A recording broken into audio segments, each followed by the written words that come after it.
Good morning, everybody. Jim Feist and Hank Goldberg here in Las Vegas. Hank, how was your weekend? It was so-so. Did not do well in the Preakness. The horse that I liked didn't run very well. I don't know what happened to him. He was in a pretty decent position early in the race, and then he just died. And the horse who won the race, Way on Words, he had the kind of race that I thought that Bourbon War was going to have. He was patient. They didn't gun him. They changed the strategy on him. They took him back out of the one spot, and he waited for everything to open up for him, and then he made his move. And I'll tell you what that did, as far as I was concerned. It reinforced my thinking that he might have won the Derby. Because he was about to pass. I thought the horse that caused the foul problem when that horse came over on him. And if he had passed him the way he finished in the Preakness, he might have won the Derby. And we might have been looking at a possible Triple Crown because he's a good horse. Very good horse. War Will was in great position in the Derby except for what Maximum Security did. I thought he had a good chance to pass and win. But, you and I are about the only two people to talk about that. People just don't want to admit to that. But but I thought he'd go for the lead in this race, and he didn't. And Cassie had great strategy, and Capleone really executed it. And I think that the way a lot of the other horses ran said something about the quality of these horses. I was right about one thing. The favorite, the Baffert horse, had distance limitations and should not, and he just wasn't that good. He didn't win any races this year. He was second a couple of times going into the Derby. He was in a decent position in the Derby and didn't fire in the stretch. And in this race, he just didn't fire at all. He was in a decent position, didn't go. And this horse can't run a distance, and they should just maybe running him in mile races, get him back to California, and rest him for a while. But I was right about that. I told everybody, don't use that horse in this race. He's tired, and he's not that good. And Mike Smith didn't make a difference on him. No, he did not. So he was a throwout, and the other Derby horses didn't belong to him. And of the new shooters, I'll tell you the horse who was a disappointment was always Mining, who was in good position for a while, and then he just didn't run well at all. He died, ran I think next to last, or two from the finish. I ran third and fourth. The horse who ran a decent race was Owendale, who was my second choice, and he ran third in the race.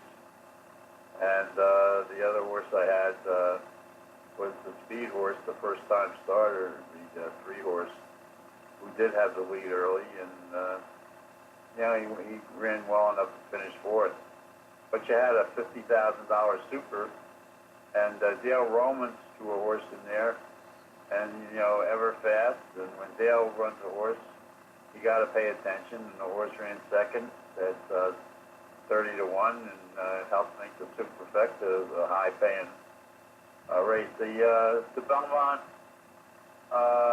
should be an interesting race with Tacitus coming back to run, and I think he'll wind up the favorite in the Belmont. I don't know. I think this is an ordinary year for the 3-year-olds. Nothing special.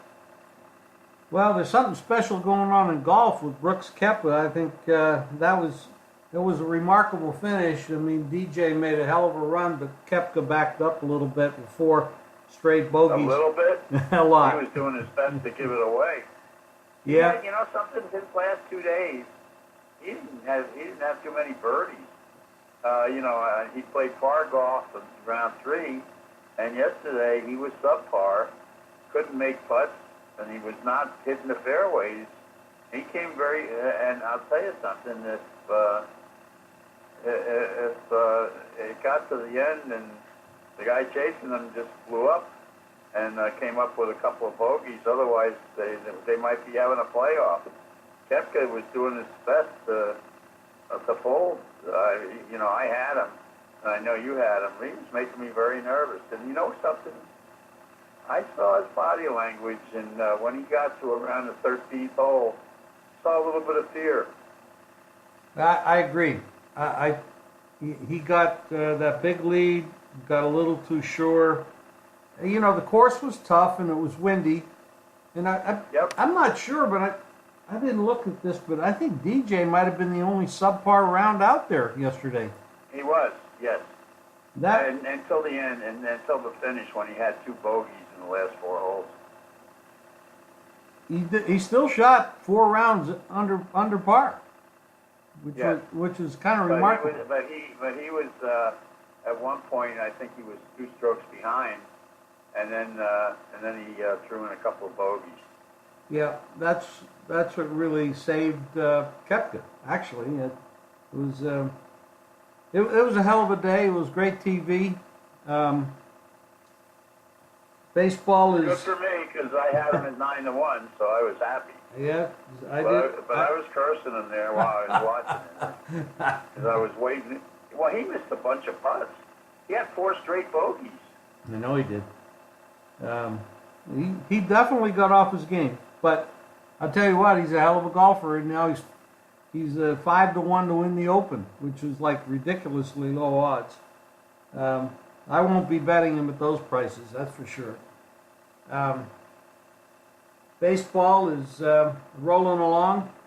A lot of big favorites. Tough to find a play sometimes when you don't want to lay big prices, which is I don't like laying big prices. Basketball last night was a double overtime victory for Toronto to extend that series to 2-1. Tonight we have Golden State at Portland, and this is a closeout game for Golden State. What do you think? I think it's over. I mean, Toronto, I'm sorry, I think Golden State right now is, although they may have another, Iguodala might not be able to go, and they're getting a little thin in their ranks. But looking at, the other side just doesn't bring anything. I mean, they totally folded in the last game, and they look like they've given up. And I just don't see them showing up. They just are their guard play, where has Lillard disappeared to? What happened to him? Well, it looks like, actually, Hank, they're saying that he separated his rib cage in game 2 when he went to the floor and he grimaced. I mean, he obviously was hurt, but he hasn't said much about it, but it's come out that he... What about game 1 and a couple of games before that? He's done nothing. No, that's true. That is true. McCollum... Sounds like an excuse to me. It could very well be. Could very well be.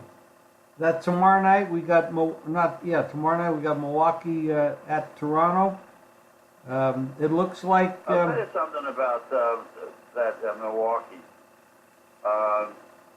Giannis played maybe the worst game I've ever seen him play. He couldn't do anything on defense or with the ball. Kept turning it over.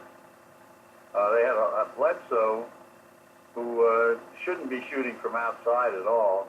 But he couldn't shoot from inside. He was missing layups, turning the ball over. And when they took him out of the game and brought Hill in, that's when they made their run. And they should get the ball to Lopez more. Lopez is their really top reliable guy.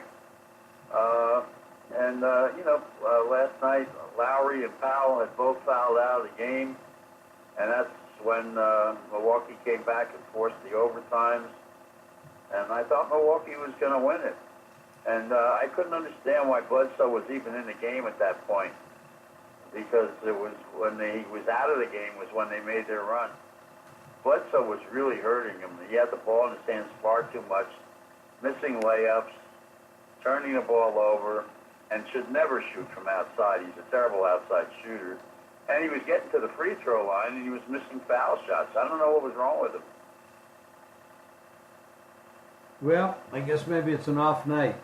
We'll see. We'll see tomorrow about that. What they do with that. I mean, Milwaukee's a very impressive team. They have a lot of depth, a lot of players that put up. But that was a tough game, and I don't know. You got both of these road teams favored now. Milwaukee goes in there tomorrow night, favored. Golden State's favored tonight. It's been a tough series, honestly. Well, Milwaukee wasn't favored last night, and it was just a strange game by them. I thought they made some strange substitutions, but I'll tell you something.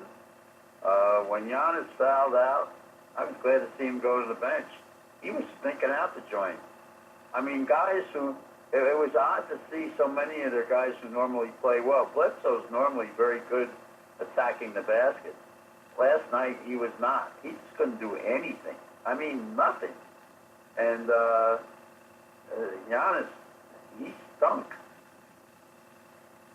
Yeah, he had 13 points in the game, which is I guess it's like a season low for him.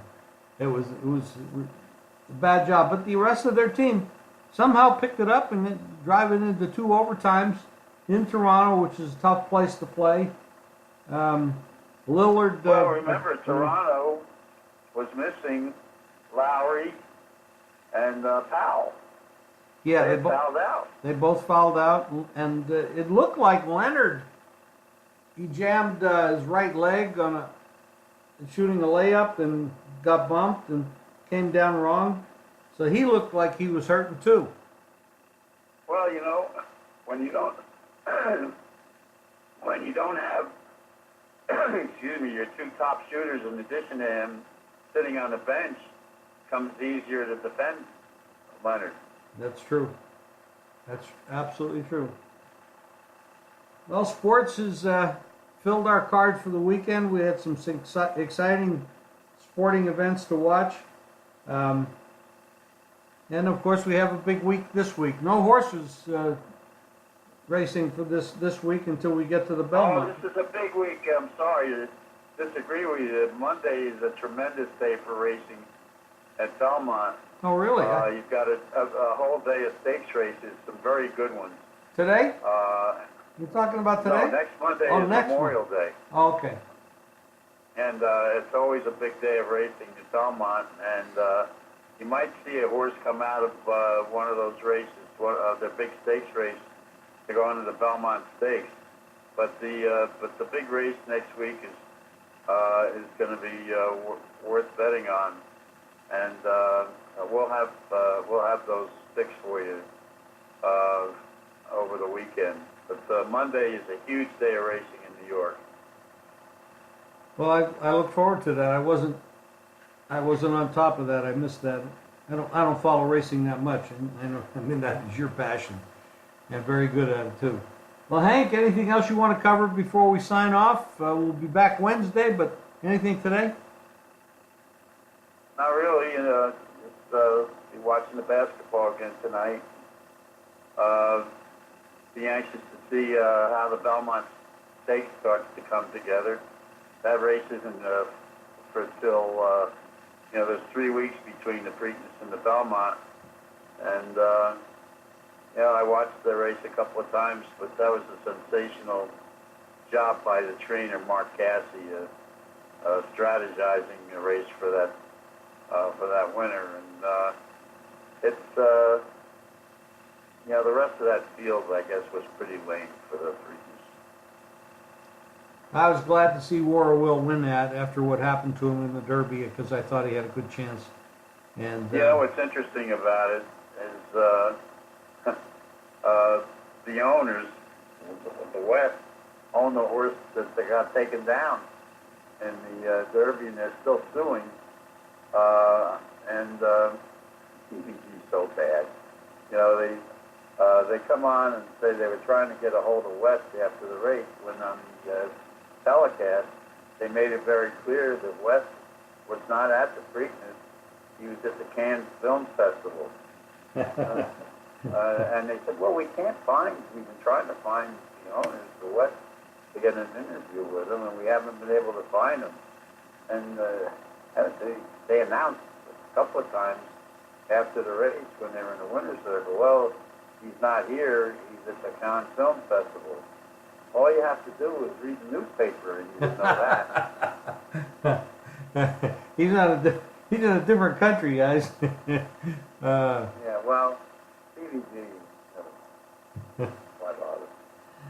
All right, Hank, thank you very much. Your plays, my plays will be up at jimfeist.com today, and we'll talk to you again on Wednesday. Thanks, Hank. Okay, Jim, have a good day. You Good too. luck with your baseball today. Thank you. You too. Bye-bye.